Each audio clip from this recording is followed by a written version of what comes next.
My fellow citizens, events in Iraq have now reached the final days of decision. The attack on Iraq has begun. The attack came in waves, cruise missiles. All eyes are on Baghdad this evening. It is the 5th day of the war against Iraq. The hunt for Saddam Hussein is over. There's still a lot of fighting out there, and we've still got some brave young Americans up there inside Baghdad working this problem.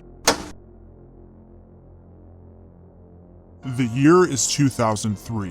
The United States has launched a full-force invasion of Iraq with the goal of disarming it of weapons of mass destruction, ending Saddam Hussein's support for terrorism, and freeing the Iraqi people. This mission would not come cheap and prove to be costly in resources, time, and personnel. With the ever-growing need for unconventional forces, the battlefield was undergoing a transformation. The enemy wasn't always obvious. Specific missions demanded highly trained special operators capable of neutralizing high-value targets with the utmost precision. Because of this, special operations forces were beginning to make bigger impacts on the war efforts. With the ever-growing need for specially trained operators, an unprecedented situation was at hand. A fine-tuned joint SOF unit able to work seamlessly to accomplish international objectives and efforts was needed more than ever. This is where the beginnings of Task Force 145, one of the most secretive, effective, and deadly Tier 1 Special Operations Joint Task Forces, was created.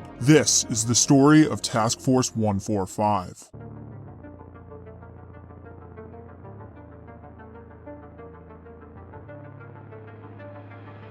Abu Musab al-Zarqawi was a notoriously enigmatic terrorist leader who wreaked havoc in the Middle East for years. He had claimed responsibility for a number of gruesome and deadly attacks, eventually placing him as the most wanted man in Jordan and Iraq. So much so that the US government offered a $25 million reward for information leading to his capture, which was the same amount they offered for the capture of Osama bin Laden. Even after the capture of Saddam Hussein, there was still a heavy terrorist presence in Iraq. Therefore, combating terrorism was a major goal for the United States during the Iraqi invasion, as it was taking a deadly toll on service members and the citizens of Iraq. Because there was so much work to be done, the US wasn't doing it alone. The United Kingdom had joined forces on this endeavor. Just like we've joined forces with Fishing Clash, today's sponsor. We're super pumped about Fishing Clash because even though we don't have the time to go fishing, we can catch all of the fish we want on Fishing Clash. Fishing Clash is a free mobile game on both iOS and Android that focuses on the travel and adventure of fishing. We're super grateful to have Fishing Clash's sponsorship because it helps us make more awesome videos for you all. And if you want to help support the channel, you can do that by checking out Fishing Clash and letting us know what you think about it in the pinned comment below. Fishing Clash takes you to beautiful places all over the world where you can catch amazing and rare fish, all while enjoying some of the most realistic graphics you'll ever see in mobile games. One of the things that we really like about Fishing Clash is the competitive player versus player features. You'll have tons of fun competing against your friends and others in duels and weekly competitions. Don't forget to upgrade your rods and lures so you have a competitive edge and a better chance at catching the biggest fish. Support the channel by downloading the game using the link in the description or scan the QR code you see on the screen and use our special gift code Discharge to get a $20 value reward for free. With our gift code, you'll get a unique avatar, 1 mythical lure card, 50 luck power-ups, and 30 weight power-ups to help you catch bigger fish. Again, a huge thanks to Fishing Clash for sponsoring today's video. Now back to the video. With thousands of troops and a plethora of agencies scattered throughout Iraq, intelligence was being collected and utilized for various missions regarding high-value terrorist targets and assets. Both the United States and the United Kingdom were receiving information overload. Most of the intel they received was either unreliable or led to dead ends. Every second wasted risked the potential for more lives being lost, so action needed to be taken quickly. In 2004, the highly decorated General Stanley A. McChrystal took command of Joint Special Operations Command, home to the US military's Tier 1 units. He was soon made aware of the underlying issues and tensions between the US and UK, ranging from the poor treatment of prisoners, political discrepancies, and inter-service rivalry. To solve these issues, he cleaned house and established Task Force 145, one of the deadliest task forces in United States military history.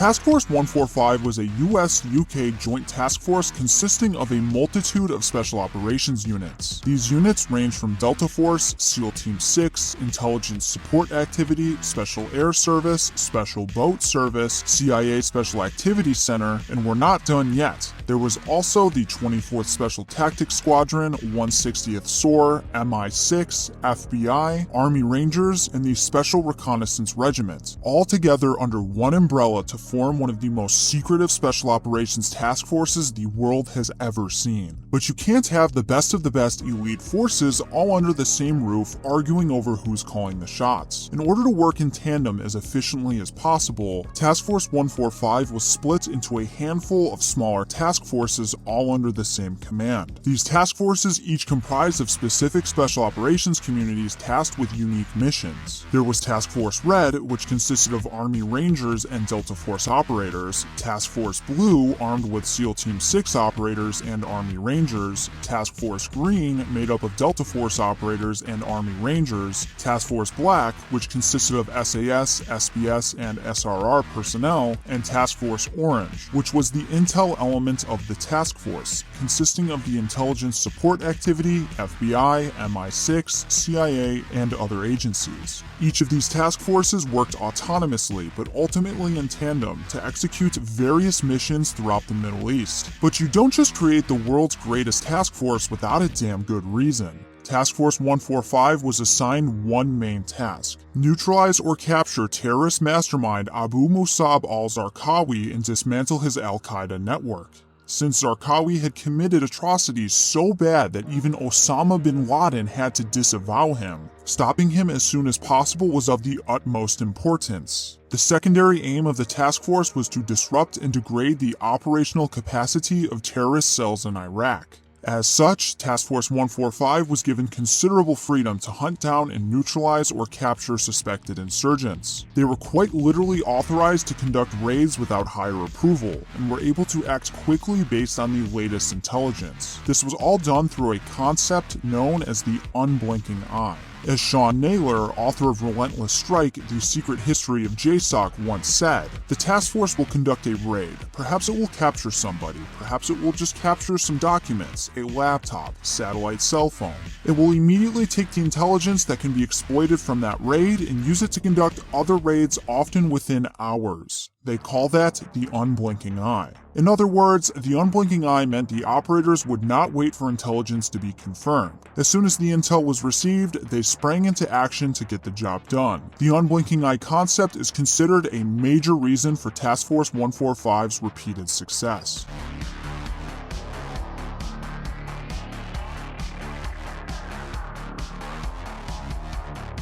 With access to state-of-the-art equipment, the world's finest operators, and any resource they could get their hands on, Task Force 145 let nothing get in its way on the hunt for Zarqawi.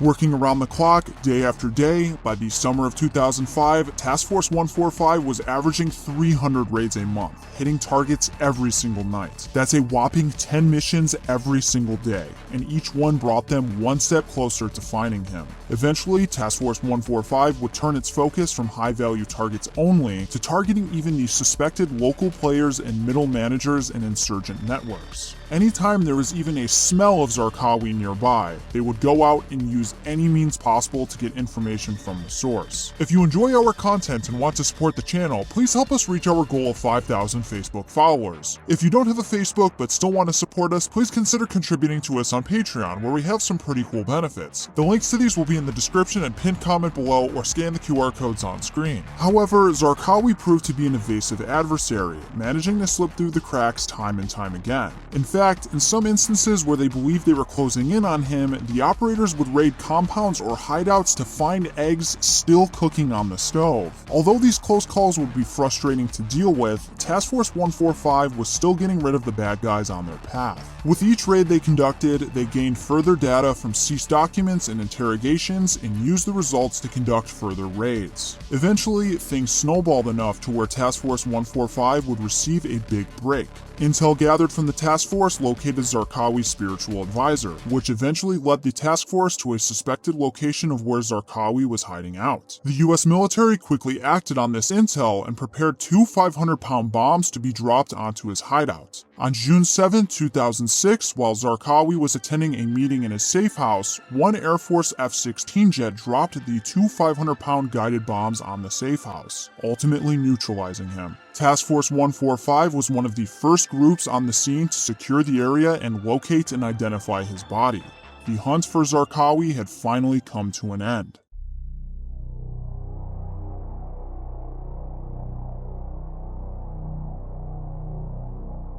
The neutralization of Zarqawi was no easy feat and marked the termination of one of Iraq's most prominent terrorist leaders. His demise uplifted the spirits of the U.S. and U.K. and significantly weakened the adversary.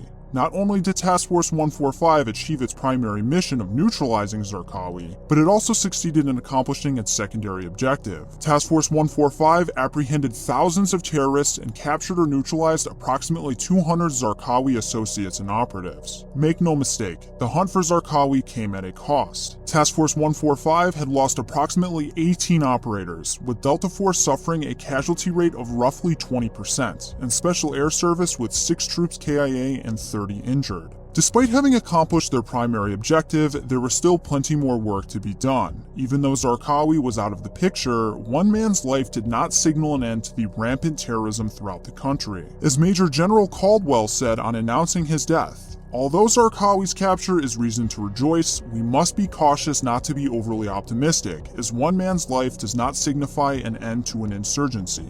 Task Force 145 would eventually move on to target other high-profile terrorists and insurgents under a new name, Task Force 88. It is likely that this task force has changed names a handful of times over the years and is likely operating somewhere in the world under another unknown name. This task force, although shrouded in secrecy, has made a name for itself as one of the most deadly and effective task forces ever assembled by the United States military. Their sacrifices, capabilities, and commitment to protecting the interests of our great nation have likely made the world a safer place. If you'd like to learn more about the highly covert and mysterious Tier 1 units that made up Task Force 145, we've done a video covering every US military Tier 1 unit. The link will be in the description below along with our social medias, or scan the QR code on screen. And don't forget to support the channel by downloading Fishing Clash and using code GENDIscharge so you can get that $20 reward for free. Well, that is the down and dirty of Task Force 145. If you learned something from this video, make sure to give us a like and subscribe to our channel.